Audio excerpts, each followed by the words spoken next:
جو اس تصور میں بیٹھا ہے جو ہوگا دیکھا جائے گا. جب اس کے بارے میں اللہ پوچھے گا تم نے جوانی کی راتوں میں زنا کیسے کیا تھا, تو اس کی زبان میں طاقت کہاں سے آئے گی اللہ کو جواب دینے کی. جب یہ پوچھا جائے گا کہ تو نرم نرم گدوں پہ لیٹ کر زنا کی فلمیں دیکھتا تھا, کہاں سے لاؤ گے؟ ہیرو ہیروئن سے پیار کرنے والوں کہاں سے لاؤ گے اللہ کی بارگاہ میں؟ جواب دینے کے لیے زبان میں طاقت. قرآن کہتا ہے وَتُكَلِّمُنَا أَيْدِيهِمْ وَتَشْهَدُ أَرْجُلُهُمْ بِمَا كَانُوا يَكْسِبُونَ. یہ چر چر چلنے والی زبان پر قدرت مہر لگا دے گی. سوچو تو صحیح, غور تو کرو. جوانی کے بارے میں پوچھا, کہاں گزار رہے ہو جوانی کو؟ نشے میں, جوے میں, عورتوں پہ پاپ کی نظر ڈالنے میں, زنا کی فلمیں دیکھنے میں. سیدنا سلمان فارسی فرماتے ہیں کہ میں تو یہ سمجھتا ہوں کہ مجھے مارا جائے پھر زندہ کیا جائے, پھر مارا جائے پھر زندہ کیا جائے, پھر مارا جائے پھر زندہ کیا جائے. 3 بار مر مر کے زندہ ہونے کی تکلیف اٹھانا میرے لیے آسان ہے, لیکن ایک بار کسی کی شرمگاہ دیکھنا میرے لیے مشکل ہے. جملے پہ غور کریں, سلمان فارسی کیا فرما رہے ہیں؟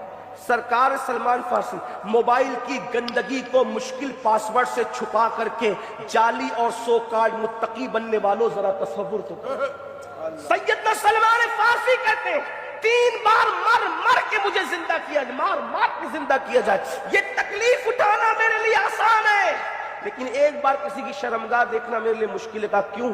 کہا 3 بار مر کر زندہ کیے جانے پہ وہ تکلیف نہیں ہوگی جتنا ایک بار کسی کی شرمگاہ دیکھنے پہ جو عذاب ہوگا نا, وہ عذاب اتنا بڑا ہوگا کہ 3 بار مر کے اٹھانے پر بھی اتنی تکلیف نہیں ہوگی جتنا اس عذاب کو جھیلنے میں تکلیف ہوگی. بتاؤ آج میری قوم کے جوان کیا دیکھ رہے ہیں؟ ہم رونا روتے ہیں, ہم کٹ رہے ہیں, ہم پٹ رہے ہیں, ہم لٹ رہے ہیں, تباہ ہو رہے ہیں, برباد ہو رہے ہیں. جوان کسی قوم کا سرمایہ ہو, کسی قوم کا جب جوان سنورتا ہے اس قوم کو کاٹا نہیں جاتا, پیٹا نہیں جاتا, لوٹا نہیں جاتا. جس قوم کا جوان آوارہ, عیاش, مکار اور دین سے دور ہو جائے پھر اس قوم کو صفحہ ہستی سے مٹا دیا جاتا. اللہ کے رسول صلی اللہ علیہ وآلہ وسلم ارشاد فرماتے ہیں, آقا نے ارشاد فرمایا ہمارے مذہب میں جوانوں کی حیثیت کیا ہے, اہمیت کیا ہے, اور ہم بھی جوانوں کی قدر کرتے ہیں, بوڑھوں کی بھی بڑی عزت کرتے ہیں, لیکن جوانوں کے بارے میں آقا فرماتے ہیں, آقا نے ارشاد فرمایا صلی اللہ علیہ وآلہ وسلم جوانوں کی قدر کرو, قدر کرو, قدر کرو. فرمایا کیوں؟ جوانوں کی قدر اس لیے کرو. آقا فرماتے ہیں کہ جب میں نے مکے میں نبوت کا اعلان کیا تو مکے کے بڈھوں نے میری دعوت کو رد کر دیا, لیکن مکے کے جوانوں نے میری دعوت کو قبول کر لیا. جس نے سب سے پہلے دعوت قبول کی وہ 37 سال کا افضل البشر بعد الانبیاء بالتحقیق سیدنا ابوبکر صدیق کی ذات تھی. 37 سال کا وہ کڑیل جوان جس نے دعوت قبول کی, وہ 27 سال کا کڑیل جوان سیدنا عمر ابن خطاب تھے, وہ سیدنا عثمان غنی تھے, وہ 10 سال کا جوانی کی طرف بڑھنے والا پوری بے باکی کے ساتھ سید السادات, خاتم الولایت, فاتح خیبر, سید العرب, سیدنا مولائے کائنات علی مرتضی کرم اللہ تعالی وجہ الکریم کی ذات تھی. 7 جوان تھے, سعید جوان تھے, طلحہ جوان تھے, زبیر جوان تھے, بلال جوان تھے, صہیب رومی جوان تھے, اللہ اکبر, یہ سب جوان تھے. سیدنا سعد ابن ابی وقاص کہتے ہیں حضور پہ آنے والے تیروں کو میں نے اپنے سینے پہ احد میں روکا تھا. اس وقت میری عمر صرف 16 یا 17 سال کی تھی, میرے چہرے پر ابھی داڑھی کے بال بھی نہیں اگے تھے کہ میں نے حضور کے آنے والے تیر کو اپنے سینے پہ روکا تھا. میں آپ سے پوچھنا چاہتا ہوں جوانی کو کہاں گزار رہے ہو؟ اللہ پوچھے گا ثم لتسألن یومئذ عن النعیم. اگر آوارگی میں گزارو گے جوانی کو, بات سمیٹتا ہوں, طویل نہیں کروں, میرے بعد ایک خطاب اور سننا ہے, ایک خطاب سن چکے ایک اور سننا ہے, لیکن شارٹ کر رہا ہوں, بہت مختصر, ہو سکے تو بہت اختصار سے بات سمیٹ لوں گا. دستار بھی ہونی ہے, اشارہ مجھے ملا ہے کہ دستار بھی ہو. توجہ فرمائیں, اگر جوانی کو گناہ اور پاپ میں گزارا, اللہ رب العزت جو جوانی میں عیاشی اور آوارگی کرتے ہیں ان پر اتنا سخت اور دردناک بڑھاپا مسلط کرتا ہے کہ وہ موت مانگتے تو ان کو موت نہیں آتی, چادروں میں چھپ چھپ کے روتے ہیں. جوانی میں جرائم کے گل کھلانے والوں بڑھاپا بڑا بدترین آتا ہے. سید الطائفہ حضرت جنید بغدادی رضی اللہ تعالیٰ بغداد مقدس کے بازار سے گزر رہے تھے.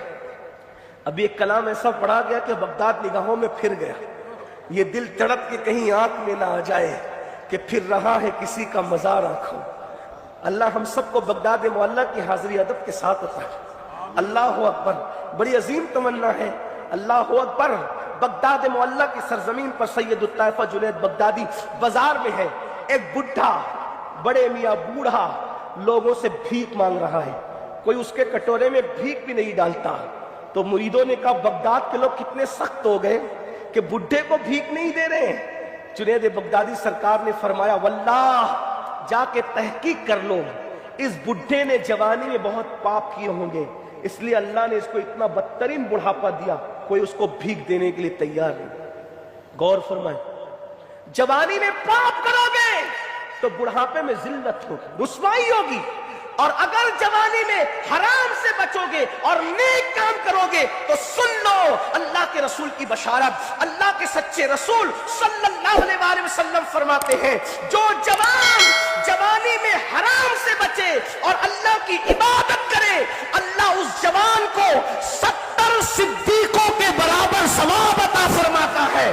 ایک دو نہیں، 70 صدیقوں کا ثواب عطا فرماتا ہے۔ لوگ ولی بننے کی بات کرتے ہیں، جوانوں حرام سے بچ جاؤ، ولی نہیں، ولی سے بڑا مقام صدیقوں کا ہے۔ مقام نبوت اور مقام صدیقیت کے بیچ میں اور کوئی اللہ اکبر مقام نہیں ہے۔ نبوت کے بعد سب سے بڑا مرتبہ صدیقیت کا مرتبہ ہے، ولی سے بھی بڑا مرتبہ، شہید سے بھی بڑا مرتبہ صدیق کا ہوتا ہے۔ اور ایک دو نہیں، اگر جوانی میں حرام سے بچو گے تو اللہ 70 صدیقوں کا ثواب عطا فرمائے گا۔ اندازہ تو فرمائے 70 صدیقوں کا ثواب کسے کہتے ہیں، کس پر ملے گا؟ صرف حرام کام سے بچنے پر۔ اس لیے جب زندگی کے اندر وہ لمحے آئے کہ آنکھیں حرام تکنا چاہے، کان حرام سننا چاہے، زبان حرام بولنا چاہے، پیٹ حرام کھانا چاہے، اس وقت یہ سوچ کر کہ اللہ جوانی کے بارے میں پوچھے گا۔ اور ایک بات آپ کو بتاؤں، اللہ کے سچے رسول صادق و مصدوق مصطفیٰ جان رحمت صلی اللہ علیہ وآلہ وسلم ارشاد فرماتے ہیں کہ اللہ فرماتا ہے میرا حق صحیح معنی میں اگر کوئی بندہ ہے، میرا کوئی بندہ ہے، حقیقت میں کوئی بندہ ہے تو وہ جوان ہے جو اپنی جوانی کو گناہوں سے بچا کر کے گزارتا ہے۔ لیکن افسوس آج جوانی اغوا ہو رہی ہے، انٹرنیٹ کی نظر ہو رہی ہے، انٹرنیٹ کے جنگلات میں ہم نے اپنی جوانی کو ضائع کر دیا۔ ابھی سوال ہو رہا تھا کہ جہیز مانگا جاتا ہے، پھر ہمارے جوان ہم لوگوں سے مطالبہ کرتے ہیں حضرت ایسی تقریر کر دیجئے کہ بیٹیاں مرتد ہونے سے بچ جائیں۔ بچیاں مرتد ہونے سے صرف تقریر سے نہیں بچے گی، ہر چیز کا علاج تقریریں نہیں ہوتی۔ رات بھر تقریریں سن کر صبح کو خواب خرگوش میں سو جانے والی قوم کبھی ترقی کی منازل طے نہیں کر سکتی جب تک میدان عمل میں نہ۔ کبھی سوچا اگر بیٹیاں مرتد ہو رہی ہے تو کیوں؟ پہلی بات تو یہ کہ مرتد ہونے کی جتنی رپورٹیں پھیکم پھاک بیان کی جاتی ہے میں اس سے متفق نہیں ہوں، اس لیے کہ توجہ فرمائیں کیوں متفق نہیں ہوں؟ اگر میڈیا کہہ دے کہ ہم نے چاند دیکھا ہے عید کا تو اس کی بات کو مانو گے؟ نہیں مانو گے۔ تو جس کے کہنے پہ چاند کا آنا قبول نہیں کرتے اس کے کہنے پہ بیٹیوں کا جانا کیسے قبول کر سکتے؟